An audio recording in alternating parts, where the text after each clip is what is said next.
Welcome back everyone. आप लोगों की रिक्वेस्ट पे हम स्टार्ट कर रहे हैं प्लांट फिजियोलॉजी का first chapter photosynthesis in higher plants. ये इस पैरा में ऐसा कुछ ऐसा इम्पोर्टेंट नहीं है, बस एक बोलते हैं ना ओवरव्यू टाइप या कॉन्सेप्ट बिल्डअप करने के लिए, just overview type. All animal, including human being, depend on plant for their food. Have you ever wondered from where plants get their food? Green plant, in fact, have to make or rather synthesize the food they need, and all the organisms depend them for their needs. बचपन से पढ़ते हैं class second third से कि हमें अपना खाना पेड़ों से मिलता है। अब पेड़ अपना खाना कैसे बनाते हैं? The green plant make or rather synthesize the food they need through photosynthesis. कैसे बनाते हैं? थ्रू फोटोसिंथेसिस वो अपना फूड प्रिपेयर करते हैं, इसलिए उन्हें क्या कहा जाता है? ऑटोट्रॉप्स। ऑटोट्रॉप्स क्यों कह रहे हैं? क्योंकि वो अपना खाना खुद बनाते हैं। You have learned that the autotrophic nutrition found only in plant and all the organisms that depend on green plant for their food वो heterotrophs होते हैं। अपना खाना खुद जो बनाए वो ऑटोट्रॉप, जो दूसरों पर डिपेंडेंट है वो हेटरोट्रॉप। ग्रीन प्लांट फोटोसिंथेसिस करते हैं, जो कैसी प्रोसेस है, बस एक ये लाइन इंपॉर्टेंट है। यहाँ से क्वेश्चन पूछा जाता है कि फोटोसिंथेसिस जो है कैसा प्रोसेस है? Physio chemical process by which they use light energy to drive the synthesis of organic compounds. Ultimately, all living forms on the earth depend on sunlight for energy. The use of energy from sunlight by plant doing photosynthesis is the basic of life on earth. Sunlight क्या है? एक basic है, अगर वही ना हो तो कुछ काम नहीं हो सकता। वही एक सोर्स है एनर्जी का, जिसकी वजह से फोटोसिंथेसिस या जो लाइफ है अर्थ पे पॉसिबल है। Photosynthesis important due to two reasons. Primary source है सारे फूड का अर्थ पे, और किसके लिए रिस्पॉन्सिबल है? ऑक्सीजन रिलीज होती है हमारे एटमॉस्फेयर में by green plants. Have you ever thought what would happen if there were no oxygen to breathe? अभी हम इसी पे फोकस करने वाले हैं। फोटोसिंथेटिक मशीनरी क्या है, कैसे रिएक्शन होती है, क्या सब होता है। What do we know? अभी तक हमें क्या पता है? Let us try to find out what we already know about photosynthesis. Some simple experiments. अब अलग अलग एक्सपेरिमेंट्स किए गए जानने के लिए कि कौन सी गैस एसेंशियल है, क्या क्या चीज़ें ज़रूरी हैं फोटोसिंथेसिस कराने के लिए, या फोटोसिंथेसिस में क्या होता है, या कौन सा पिगमेंट एसेंशियल है। तो that the chlorophyll, the green pigment of the leaf, light and CO2 are required for the photosynthesis to occur.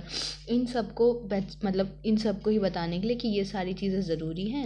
ये सारे एक्सपेरिमेंट्स किए गए कि क्लोरोफिल चाहिए, लाइट चाहिए, CO2 चाहिए फोटोसिंथेसिस कराने के लिए। You may have carried out experiment to look for starch formation in 2 leaves. अब तुमने देखा है कि अगर हमने एक एक्सपेरिमेंट करते हैं, स्टार्च की फॉर्मेशन देखते हैं 2 लीव्स। अ वेरीगेटेड लीफ, या फिर लीफ वेरीगेटेड का मतलब होता है जो पार्शली कवर है, ठीक है। तो a leaf that was partially covered with a black paper and expose to light. ये लीफ है, इसको आधे को कवर कर दिया गया ब्लैक पेपर से, ठीक है। पूरा ये ब्लैक पार्ट से कवर है लीफ।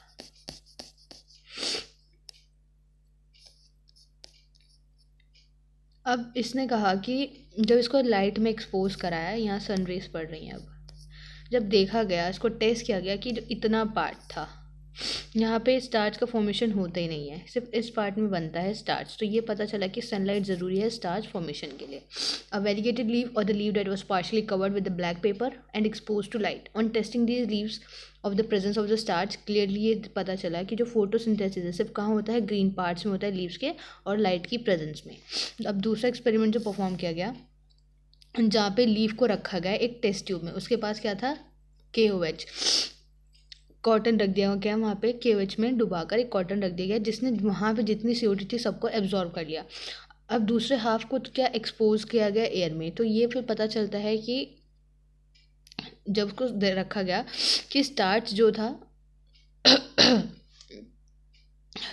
जो स्टार्च का टेस्ट किया गया, तो पॉजिटिव वो वाला पार्ट आया जो एक्सपोज था बाहर सनलाइट के प्रेजेंस में और एयर में, जिसमें जहाँ पे CO2 को पूरा एब्जॉर्ब कर लिया गया था, वहाँ पे स्टार्च फॉर्मेशन होता ही नहीं है। तो इससे क्या पता चलता है कि CO2 भी ज़रूरी है हमारे फोटोसिंथेसिस के लिए। तो यही another experiment you may have carried out where a part of a leaf is enclosed in a test tube containing some KOH soaked cotton which absorb the CO2, while the other half is exposed to air. The setup is in place in a light for some time. On testing for the presence of starch later in 2 parts of the leaf, you must have found that the exposed part of the leaf tested positive for starch, while the portion of that was given the tube.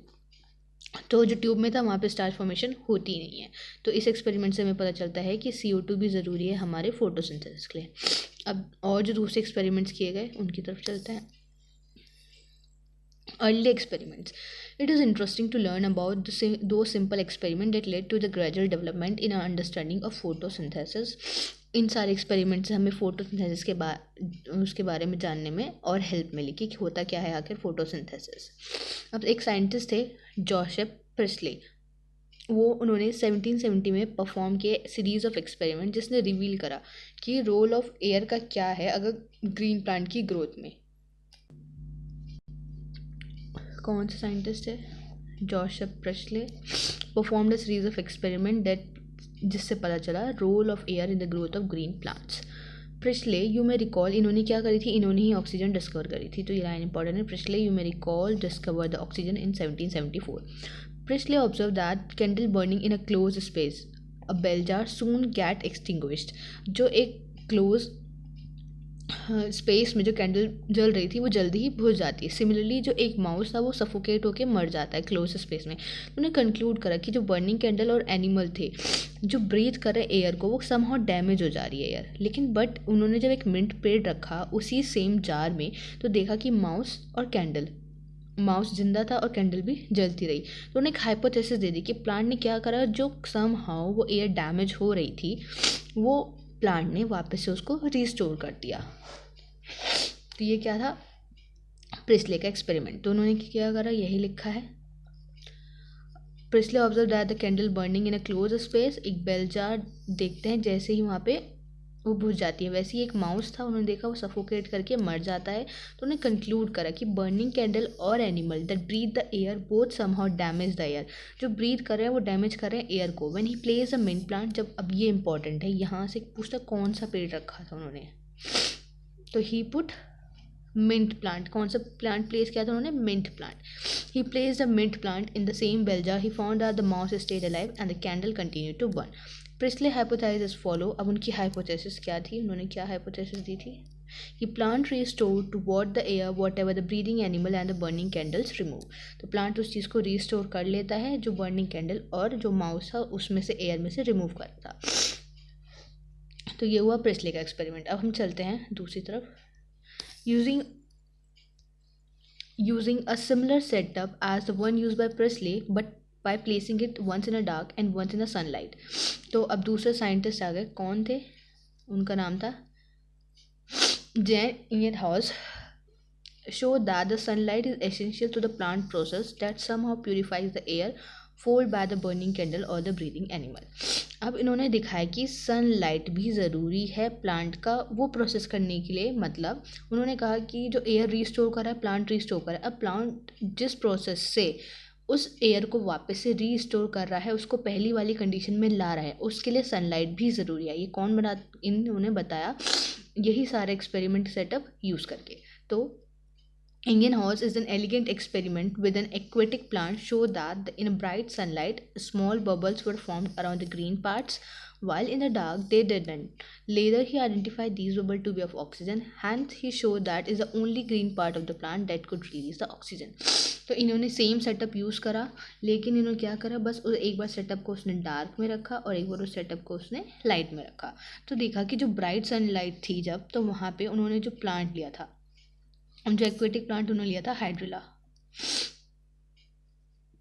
तो aquatic plant ही टुक hydrilla. तो उन्होंने दिखाया कि जो small bubbles बन रहे हैं green part में, वही बबल्स लाइट मतलब डार्क में जब रखे गए तो बबल्स नहीं मिले। तो उन्होंने फिर बाद में उन बबल्स को चेक करा तो बताया कि वो बबल्स किस चीज़ के हैं, ऑक्सीजन से हैं। तो यहाँ से क्या पता चलता है कि जो सिर्फ ग्रीन पार्ट है, green part is able to only release the oxygen. सिर्फ ग्रीन पार्ट से ही क्या बनेगी, हमें ऑक्सीजन मिलेगी। तो ये एक्सपेरिमेंट किया था इन्होंने और प्रिस्ले ने वही प्रिस्ले का एक्सपेरिमेंट यूज़ करा बट उसको डार्क और लाइट में रखा ना। अब ये थी प्रिस्ले की हाइपोथेसिस क्या थी कि प्लांट रिस्टोर करता है जो भी एयर में रिमूव कर रहे थे breathing animal and the burning candles. It was not until about 1854 that the Julius von Sachs provide evidence for the production of glucose when the plant grows. जब तक इन्होंने ये प्रूव नहीं करा कि जो प्लांट ग्रो करता है तो वो क्या करता है, ग्लूकोज का प्रोडक्शन, तो तब तक ये किसी को पता ही नहीं था। तो ग्लूकोज यूजुअली स्टोर होता है किसके फॉर्म में, स्टार्च की फॉर्म में। उन्होंने ये सब बाद में फिर दिखाया। तो it was not until about 1854 that the Julian von Sachs provide evidence for the production of glucose when plant grow. Glucose is usually stored as a starch. तो ग्लूकोज कैसे स्टोर होता है, स्टार्च की फॉर्म में store होता है glucose. His later studies showed that the green substance in the plant, chlorophyll as we know it now, is located in special bodies later called chloroplast within the plant. तो उसकी study से हमें ये भी पता चला कि जो ग्रीन सब्सटेंस है प्लांट में, जिसे हम आज क्लोरोफिल कहते हैं, वो कहाँ लोकेटेड होता है, एक स्पेशल बॉडी में, और उस बॉडी को क्या कहते हैं हम, क्लोरोप्लास्ट. तो the green substance in plant chlorophyll is located in special bodies, जिसे हम कहते हैं chloroplast within the plant cell. He found that the green part in plant is where glucose is made. देखो हम इनके नाम से याद करते हैं. एस फॉर स्टार्च, तो किसने बताया स्टार्च या ग्लूकोज जो बन रहा है कौन से पार्ट में बनता है, ग्रीन पार्ट में बनता है. किसने बताया था, जूलियस ने. प्रिस्ले ने लिया था माउस, और जो जैन थे उन्होंने क्या किया था, सेम प्रिस्ले का सेटअप यूज़ करके दिखाया था कि जो O2 बन रहा था, कौन बना पा रहा था, ग्रीन पार्ट और लाइट की प्रेजेंस में.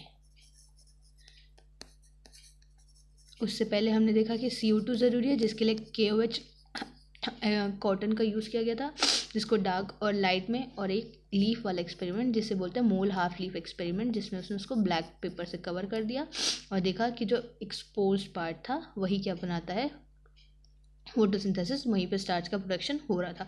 तो ये सारे एक्सपेरिमेंट बेसिकली यही पढ़ने के लिए, जानने के लिए किए गए कि आखिर जो प्रोसेस हो रहा है क्या है, इसके लिए क्या क्या चीज़ें ज़रूरी हैं. तो and that glucose is usually stored at starch, और ग्लूकोज कैसे स्टोर हो रहा है, स्टार्च के फॉर्म में. अब दूसरा एक्सपेरिमेंट हुआ जिसने क्या था, वो TW एंगलमैन ने. उन्होंने क्या यूज़ करा, एक प्रिज्म यूज़ करा और लाइट को स्प्लिट कर दिया उसके स्पेक्ट्रल कंपोनेंट्स में.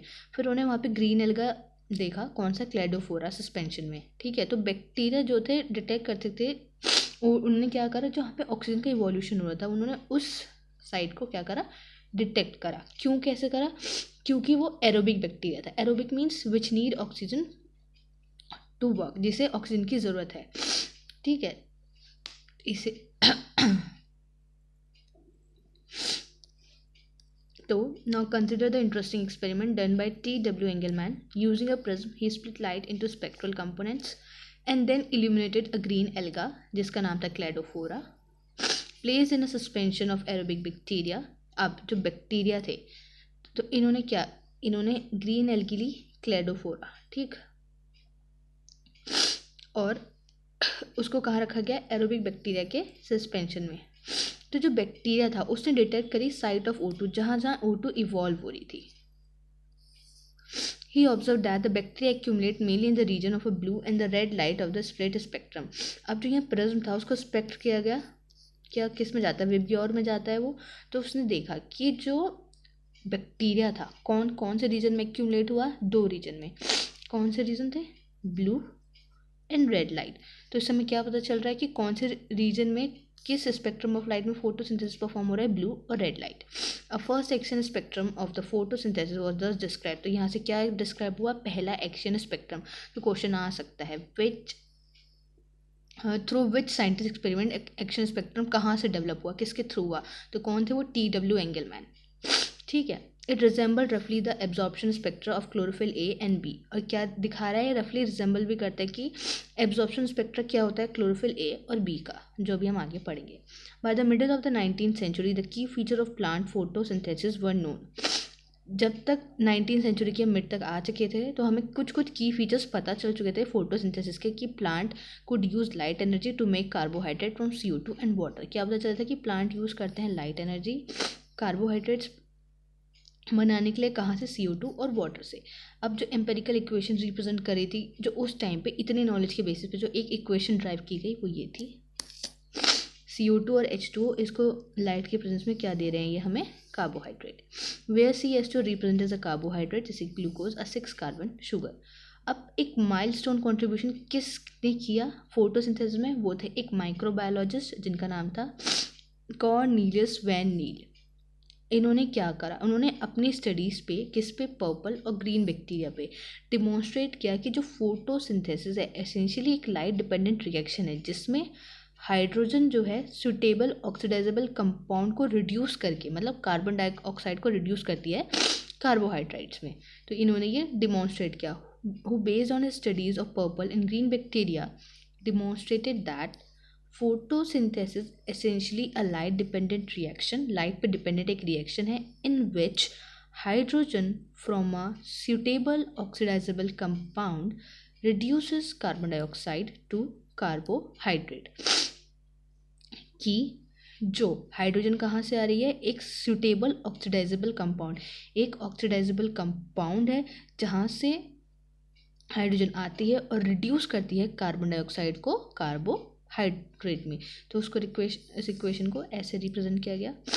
अब जो ग्रीन प्लांट्स में H2O is the hydrogen donor है। तो हाइड्रोजन डोनर कहाँ, हाइड्रोजन जो आ रही है कहाँ से आ रही है, वाटर से। तो H2O क्या है, हाइड्रोजन डोनर है। और किस में ऑक्सीडाइज होती है, वो ऑक्सीडाइज होती है O2 में। और जो H है वो रिडक्शन कर देता है CO2 का, किस में, कार्बोहाइड्रेट में। ठीक है। In green plants, H2O is a hydrogen donor and is oxidized to O2. Some organisms do not release O2 during photosynthesis. कुछ organism release नहीं करते O2 during photosynthesis. When H2S instead is the hydrogen donor for the purple and the green sulfur bacteria. तो इन्होंने यही क्या use करा था, purple और ग्रीन बैक्टीरिया। तो इसमें क्या था, H2S इंस्टेड ऑफ H2O। तो हाइड्रोजन डोनर यहाँ पे H2S था। तो यहाँ पे जो रिलीज होगी, कौन सी गैस रिलीज होगी, sulphur. The oxidation product is sulfur or the sulfate depending on the organism and not O2. Hence, he inferred that the O2 evolved by the green plant comes from H2O, not from a carbon dioxide.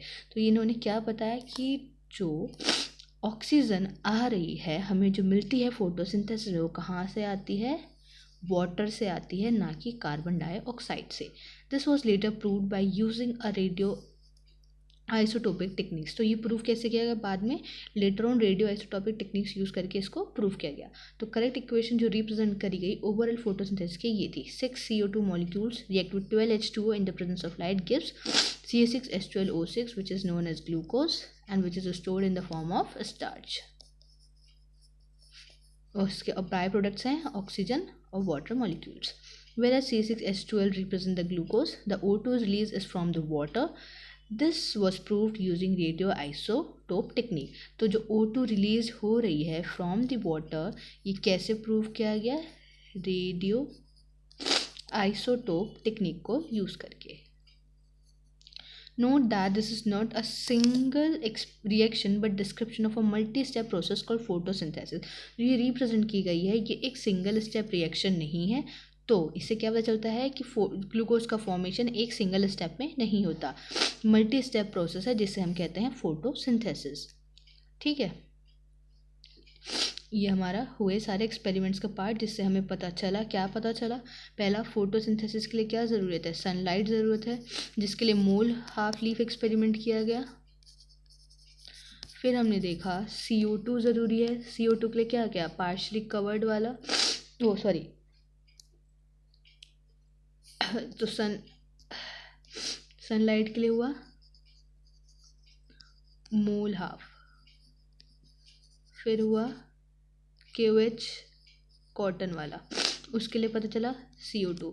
फिर Presley आए, उन्होंने mouse वाला कि वो उसको क्या कर रहे हैं, एयर को क्या कर देते हैं, ख़राब कर देते हैं या डिरेंज कर देते हैं, डिस्ट्रॉय कर देते हैं, जिसको प्लांट क्या करता है, रिस्टोर करता है। उन्होंने कौन सा प्लांट यूज़ करा था, मिंट प्लांट। फिर जैन इंडियन हाउस आए, उन्होंने क्या करा, सेम सेटअप यूज़ करा, बस उसको डार्क और लाइट में रखा, जिससे पता चला कि लाइट भी ज़रूरी है जहाँ पे वो प्रोसेस होगा, और ग्रीन पार्ट से क्या मिल रही थी हमें, O2 मिल रही थी। ठीक है, ये हो गया। फिर और TW एंगलमैन आए, माइक्रो उन्होंने क्या करा, स्प्लिट करा स्पेक्ट्रा को, लाइट में करवाया, एरोबिक बैक्टीरिया डाला, तो उन्होंने O2 की साइट को प्रेजेंट करा कि जो एरोबिक बैक्टीरिया था कौन सी वेवलेंथ की स्पेक्ट्रा में जा रहा था, ब्लू और रेड लाइट। तो यहाँ से क्या पता चलता है हमें, उसका एक्शन स्पेक्ट्रा पता चला। फिर माइक्रोबायोलॉजिस्ट आए ये नील, इन्होंने बताया कि जो O2 आती है कहाँ से आती है, from water not from carbohydrate. फिर ये इक्वेशन आई, और फोटोसिंथेसिस क्या है, एक मल्टी स्टेप प्रोसेस है, ना कि single process. Now where does the photosynthesis take place, अब फोटोसिंथेसिस होती कहाँ पे है? You would of course answer in the green leaf और इन द क्लोरोप्लास्ट। कहाँ कहेंगे, ग्रीन लीफ में होगी या क्लोरोप्लास्ट में होगी? जो हमने पढ़ा है वो उस बेसिस पे हम बिल्कुल राइट है। Photosynthesis take place in the green leaves of plant, but it does so also in another green parts of the plant. You would recollect from the previous unit that the mesophyll cell in the leaves have a large number of chloroplasts. अब हम पढ़ने जा रहे हैं कि photosynthesis basically होती कहाँ है। तो आप देख सकते हो जो मेसोफिल सेल्स होते हैं उसके पास क्या था, बहुत सारे क्लोरोप्लास्ट थे। Usually the chloroplast align themselves along the walls of mesophyll cells. तो जो मेसोफिल सेल्स होते हैं तो क्लोरोप्लास्ट उनको उसकी वॉल के अलोंग अपने आप को अलाइन करते हैं ताकि उन्हें क्या मिल सके, optimum quantity of incident light, मतलब जो लाइट है उसकी ऑप्टिमम क्वांटिटी उन तक पहुंच पाए। सपोज मान लो ये मेसोफिल सेल्स हैं, ये इसकी वॉल है, तो ये अपने आप को यहाँ पे ऐसे अलाइन कर लेंगे ताकि क्या मिले, ऑप्टिमम लाइट इन तक पहुँच सके। किसके पास, क्लोरोप्लास्ट। तो लीव है, लीव के अंदर क्या है, मेसोफिल सेल, मेसोफिल सेल के अंदर क्या है, क्लोरोप्लास्ट। ये है लीव, फिर ये उसके अंदर है मेसोफिल सेल्स, और मेसोफिल सेल के अंदर क्या है हमारा, क्लोरोप्लास्ट।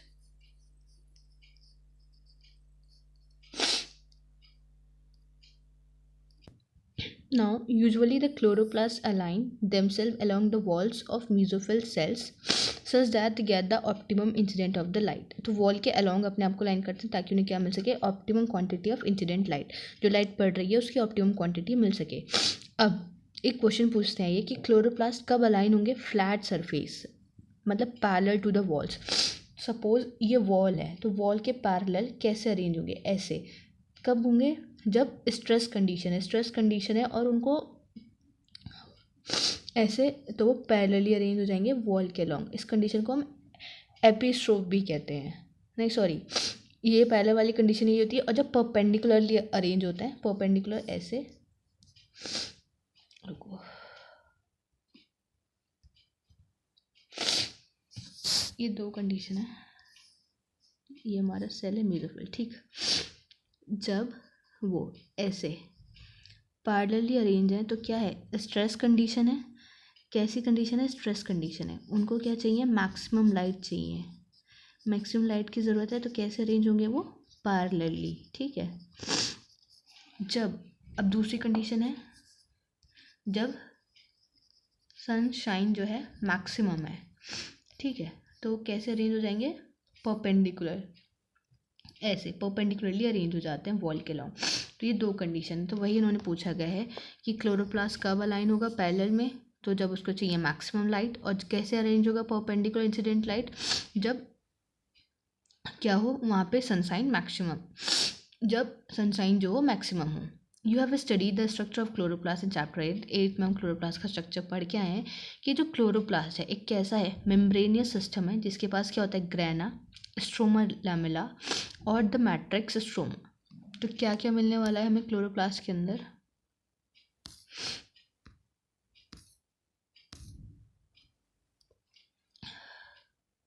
एक मेम्ब्रेनियस सिस्टम है ये जिसके पास ग्रेना है, स्ट्रोमा लेमिले है और मैट्रिक्स स्ट्रोमा।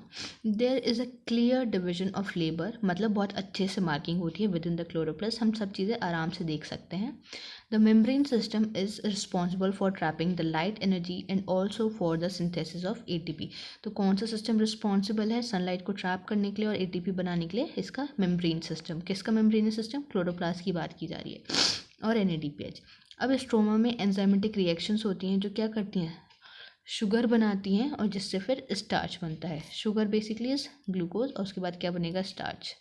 तो in stroma the enzymatic reaction synthesise sugar which turn from the starch. The former set of reactions, since they are directly light driven, are called light reaction. कौन सी reaction, किस चीज़ का reaction, जब ATP बने और एटीपीएच, ये इसकी बात की जा रही है, एटीपी और एनएडीपीएच का बनना, इनको क्या बोला जा रहा है, लाइट रिएक्शंस, क्योंकि ये डायरेक्टली लाइट पे डिपेंड करती हैं, और इन्हें क्या बोलते हैं हम, फोटोकेमिकल रिएक्शंस भी कहते हैं। द लेटर, लेटर मीन्स जब किस चीज़ की फॉर्मेशन हो रही है, कार्बोहाइड्रेट, शुगर और स्टार्च, तो उसे कह रहे हैं द लेटर। जब क्या बनता है, carb, are not directly light driven, directly light driven नहीं होती, मतलब डायरेक्टली लाइट पे डिपेंड नहीं करती, लेकिन उसके प्रोडक्ट्स पे डिपेंड करती हैं, इसलिए उसे कहा जाता है डार्क रिएक्शन। देखो, hence to distinguish the later they are called by convention as dark reaction, जिसे हम कार्बन रिएक्शन भी कहते हैं, और पहली वाली को बोल दिया है लाइट रिएक्शन, जिसे फोटोकेमिकल रिएक्शन कहा जा रहा है। लेकिन इसका मतलब ये नहीं कि वो डार्कनेस में होगी या उन्हें लाइट चाहिए ही नहीं, वो लाइट डिपेंडेंट है नहीं, बस डिफरेंस क्या है लाइट रिएक्शन और डार्क रिएक्शन में,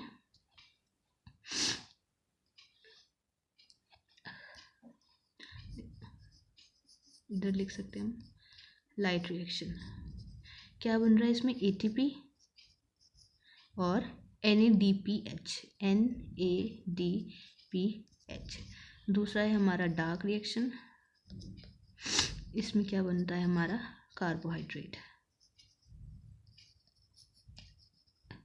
इसको लाइट कहा गया क्योंकि dependent on light for ATP and NADPH synthesis, इसके लिए डिपेंडेंट है वो लाइट पे, लाइट नहीं होगी तो इनका सिंथेसिस नहीं होगा। इसको बस डार्क रिएक्शन इसलिए कहा जाता है क्योंकि डायरेक्टली डिपेंडेंट नहीं है। कैसे है, इनडायरेक्टली, मतलब अगर हमें ग्लूकोज बनाना है तो हमें ATP एंड NADPH चाहिए, मतलब तभी कहा गया है इसको do not depend directly on light but dependent on light reaction products. तो लाइट रिएक्शन के प्रोडक्ट्स पे डिपेंड करती है वो, अगर ये प्रोडक्ट है तो आगे डार्क रिएक्शन होगी, अगर ये प्रोडक्ट नहीं है तो रिएक्शन नहीं होगी। सपोज लाइट है, ATP NADPH बन गया, अब बहुत क्लाउडी वेदर है, लाइट है ही नहीं, तो ATP और NADPH तो है ना प्लांट के पास, तो वो अपनी डार्क रिएक्शन कंटिन्यू करेगा। एज सुन एज जैसे ये ATP और NADPH ख़त्म हो जाएंगे उसके पास, तो वो रिएक्शन भी रुक जाएगी, बस इसलिए इसको कहा जाता है डार्क रिएक्शन। तो by convention as a dark reaction, however this should not be constructed to mean that they occur in the darkness or they are not light dependent। हम इसका डायग्राम देखते हैं। देखो ये क्या है, पूरा क्लोरोप्लास्ट का डायग्राम है। ये क्या है, outer membrane, outer membrane, inner membrane, ये है स्ट्रोमा लेमिला इसका, ये ग्रेना मैट्रिक्स जिसे हम स्ट्रोमा बोलते हैं, इसके पास क्या है, राइबोसोम, कौन सा राइबोसोम मिलता है इसके पास, 70S, starch granule, lipid protein. ये पूरा क्लोरोप्लास्ट का डायग्राम है। डायग्राम से क्वेश्चन आता है तो लेबलिंग देख लो कहाँ पे क्या चीज़ है। ये ग्रेना है, ये स्ट्रोमा लेमिले है जो ग्रेना को कनेक्ट कर रहा है, दो इज स्ट्रोमा लेमिले, इसकी इनर मेम्ब्रेन, आउटर मेम्ब्रेन, ये स्ट्रोमा मैट्रिक्स, राइबोसोम 70S, और ये स्टार्च ग्रैन्यूल, और ये लिपिड ड्रॉपलेट।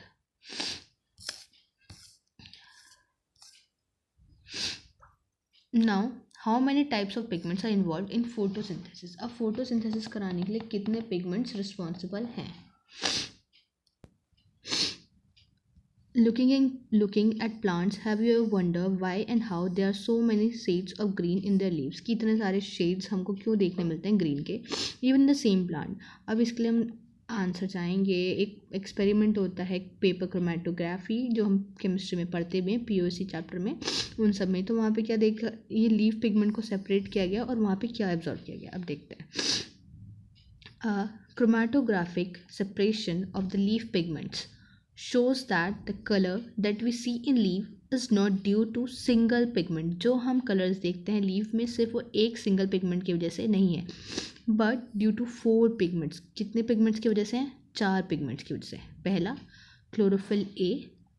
अब हमें ये याद रखना होता है, ये तो इजीली याद हो जाता है कि क्लोरोफिल किस कलर का, बाकी के जो आ रहे हैं वो देखना। जो क्लोरोफिल A है वो क्या है, ब्राइट और ब्लू ग्रीन। कैसा है, ब्राइट और blue green in the chromatogram. कैसे देखने मिला वो क्रोमेटोग्राम पे, ब्राइट ब्लू ब्राइट और blue green. Next is chlorophyll b. Chlorophyll b कैसा मिला हमें देखने के लिए? Yellow green. कैसा है? Yellow green. Now xanthophyll. Chlorophyll कैसे देखने मिला था हमें? Yellow green. ज़ेंथोफिल कैसे देखने मिला हमें? येलो। और कैरोटेनॉइड्स कैसे दिखे हमें? येलो से ऑरेंज के शेड में, जैसे हम यहाँ देख सकते हैं येलो टू ऑरेंज के शेड में क्या मिला था हमें? कैरोटेनॉइड्स। तो ऐसे ऐसे हमें कलर्स देखने मिले। अब देखो मैंने जिस कलर से अंडरलाइन करा है ना, वही ये शेड्स होते हैं। तो क्लोरोफिल ए कैसा होता है? ब्राइट और ब्लू ग्रीन, ऐसा ही कलर देखने मिला हमें। क्लोरोफिल बी का कैसे मिला था? ग्रीन, येलो से येलो ग्रीन की तरफ जाते हुए। जब हमने कलर देखे होते हैं तो हम इजीली मेमोराइज कर पाते हैं, इसलिए मैंने अंडरलाइन ही उन्हीं कलर से करा है। तो क्लोरोफिल ए ब्राइट और ब्लू ग्रीन मिला, क्लोरोफिल बी येलो ग्रीन जैसे मिला, ज़ेंथोफिल येलो और कैरोटेनॉइड्स मिले yellow to yellow orange shade की तरफ जाते हुए। तो ये ऐसे कलर थे और ये रीज़न है जिसकी वजह से हमें डिफरेंट शेड्स ऑफ कलर देखने मिलते हैं even in the same plants. Let us now see the roles of various pigments play in photosynthesis. कौन कौन से पिगमेंट्स फोटोसिंथेसिस में हेल्प करते हैं? Pigments are the substance that have ability to absorb light. Pigments के पास क्या होती? पिगमेंट्स वो सब्सटेंस हैं जिनके पास क्या है? Ability to absorb light, light को एब्जॉर्ब करने की एबिलिटी एट स्पेसिफिक वेवलेंथ्स। जो हमने देखा था कि कहाँ देखे थे बैक्टीरिया, कहाँ एक्यूमुलेट होते थे? ब्लू और रेड स्पेक्ट्रम वाले एरिया पे। तो हम ये ग्राफ देखते हैं। Let us study the graph showing the ability of chlorophyll a pigment to absorb light of different wavelengths. Figure 11.3a। ये देखो, तो ये क्या है? Chlorophyll b. ये क्या है? कैरोटेनॉइड्स। और ये है क्लोरोफिल ए। तो देखो किसके पास ज़्यादा कैपेसिटी है absorption? Chlorophyll A, then carotenoids और उसके बाद chlorophyll B. Of course you are familiar with the wavelength of visible spectrum of light as well as वेवग्योर। तो हमें पता है कि जो स्पेक्ट्रम है, जो वेवलेंथ है, अगर जब वाइट लाइट स्प्लिट होती है तो किस सीक्वेंस में स्प्लिट होती है। ये इम्पॉर्टेंट है ये वाला पार्ट, इसको अच्छे से याद रखना कि कौन सा कलर कौन सा पिगमेंट कौन सा शेड देता है। क्लोरोफिल ए दे रहा है ब्राइट और ब्लू ग्रीन। ब्राइट और ब्लू ग्रीन दिमाग में रखोगे कलर तो ये भी नाम भी याद रहेगा, ब्राइट और ब्लू ग्रीन। ज़ेंथोफिल क्या था? सिर्फ yellow. Carotenoid yellow to yellow orange. और क्लोरोफिल बी येलो ग्रीन। ठीक, ये ग्राफ पढ़ते हैं अब। अभी एक बार रीड कर लेते हैं पहले। हम डिटरमाइन कर सकते हो कि किस वेवलेंथ पे क्लोरोफिल क्या दिखा रहा है? मैक्सिमम एब्जॉर्प्शन दिखा रहा है। हमने देखा ही तो मैक्सिमम एब्जॉर्प्शन किसका था? क्लोरोफिल का। Does it show another absorption peak? और कोई पीक्स दिख रही हैं? हमें दिख रही हैं, वो हमने देखी अभी। Now look at figure. अब दूसरे फिगर पे आए तो हम देखते हैं जो वेवलेंथ है जिस पे मैक्सिमम फोटोसिंथेसिस हो रहा है प्लांट पे, वो देखते हैं ग्राफ बी में। तो मैक्सिमम एब्जॉर्प्शन कहाँ आता है? वो देखेंगे बाय क्लोरोफिल ए। किस पे होता है? ब्लू और रेड रीजन्स पे।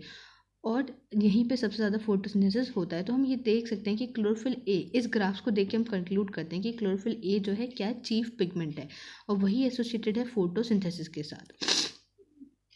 और हम ये भी देखते हैं कि नीचे वाला जब ग्राफ देखते हैं तो जो एब्जॉर्प्शन स्पेक्ट्रम है, ये वाला स्पेक्ट्रम, एब्जॉर्प्शन स्पेक्ट्रम इसका, ये जो है ये थोड़ा थोड़ा क्या करता है?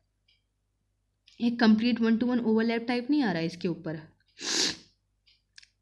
जो क्लोरोफिल ए का था। और उसका फिर नीचे क्या है? एक्शन स्पेक्ट्रम है। तो वही देखो, रेट ऑफ फोटोसिंथेसिस इससे रिप्रेजेंट किया गया। जहाँ जहाँ पे इसकी एब्जॉर्प्शन पीक उठी है ए की, वहीं पे क्या है? उसी को ही ओवरलैप कर रहा है उसका फोटोसिंथेसिस। तो इससे ये पता चलता है कि क्लोरोफिल ए क्या है? चीफ पिगमेंट है और वही एसोसिएटेड है मेनली फोटोसिंथेसिस के साथ। अभी ग्राफ देखो, पहला ग्राफ क्या दिखाता है? एब्जॉर्प्शन स्पेक्ट्रम दिखाता है, दूसरा दिखाता है एक्शन स्पेक्ट्रम, और तीसरा दिखा रहा है इन दोनों का सुपर इम्पोजिशन।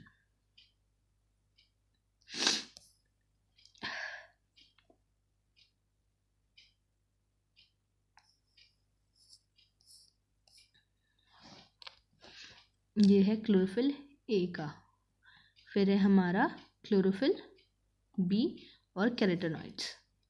ये इनके एब्जॉर्प्शन स्पेक्ट्रम, पहले क्लोरोफिल ए, फिर कैरोटीनॉइड्स, फिर क्लोरोफिल बी।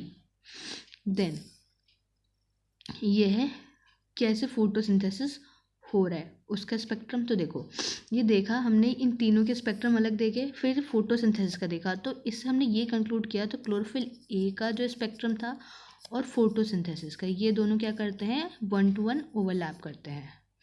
तो यही इसमें नीचे लास्ट में मेंशन किया गया है।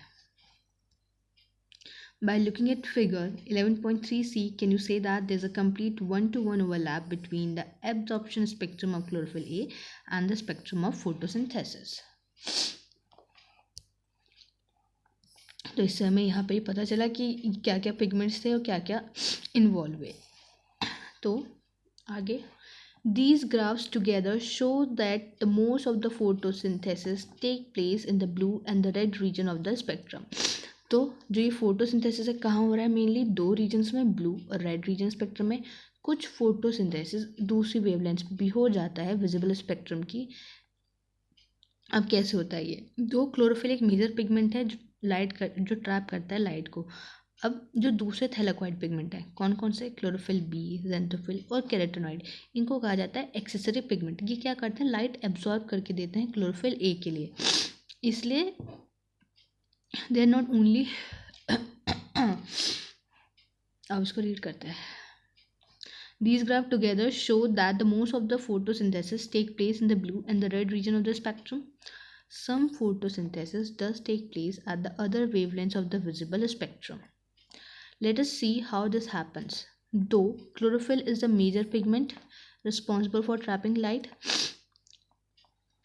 अब इन्होंने ये कहा ब्लू और रेड रीजन, तुम इसका क्या था जहाँ पे देखा हमने। अब कुछ फोटोसिंथेसिस दूसरी वेवलेंथ्स पे भी हो जाता है। अब क्यों हो रहा है, क्योंकि जो क्लोरोफिल ए है वो मेजर पिगमेंट है जो लाइट को ट्रैप कर रहा है, वहीं पे जो दूसरे थैलेकॉइड पिगमेंट्स जैसे क्लोरोफिल बी, ज़ैंथोफिल और carotenoid which are called accessory pigments, तो इन्हें क्या कहा गया है, तीनों को एक्सेसरी पिगमेंट्स कहा गया है। Chlorophyll b, xanthophyll, carotenoid which are called accessory pigments.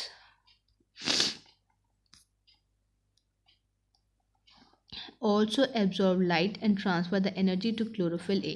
ये भी क्या करते हैं, लाइट एब्जॉर्ब करते हैं और कहाँ ट्रांसफ़र करते हैं, क्लोरोफिल ए के पास। Indeed, they not only enable a wider range of wavelength of incoming light to be utilized for photosynthesis but also protect chlorophyll A from the photooxidation. तो और ये क्या कि सिर्फ लाइट ही उसको एब्जॉर्व करके नहीं देते, बल्कि उसको एक फोटो ऑक्सीडेशन एक केमिकल प्रोसेस होता है उससे भी उसको बचाते हैं। तो जो क्लोरोफिल ए है वो क्या है, चीफ पिगमेंट, इन सब का राजा है, ठीक है, जो कौन सा काम करवा रहा है, फोटोसिंथेसिस में मेन रोल प्ले कर रहा है इनके साथ साथ। वहीं पे क्लोरोफिल बी, ज़ैंथोफिल और कैरोटीनॉइड्स, इन्हें क्या कहा गया है, ये क्या है, सारे एक्सेसरी पिगमेंट्स।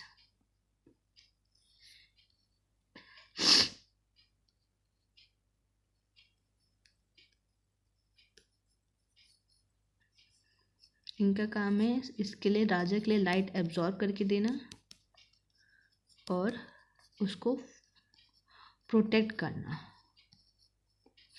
किससे प्रोटेक्ट करना, फोटो ऑक्सीडेशन से। फोटो ऑक्सीडेशन राजा का एनिमी है जिससे उसको प्रोटेक्ट करेंगे कौन, एक्सेसरी पिगमेंट्स। तो ये अब देखो जो ये कलर मैंने यूज़ करा है ये लिखने के लिए, यही कौन सा होता है, ब्राइट और ब्लू ग्रीन, क्लोरोफिल का कलर। क्लोरोफिल बी, ज़ैंथोफिल का क्या था, येलो, कैरोटीनॉइड्स का क्या था, येलो टू येलो ऑरेंज। लिख ही देते हैं उसी से फिर से ताकि वो रिवाइज हो जाए। ज़ैंथोफिल येलो, कैरोटीनॉइड्स क्या था, येलो से येलो ऑरेंज शेड की तरफ जाते हुए, ये येलो टू येलो ऑरेंज। और क्लोरोफिल बी क्या था, येलो ग्रीन।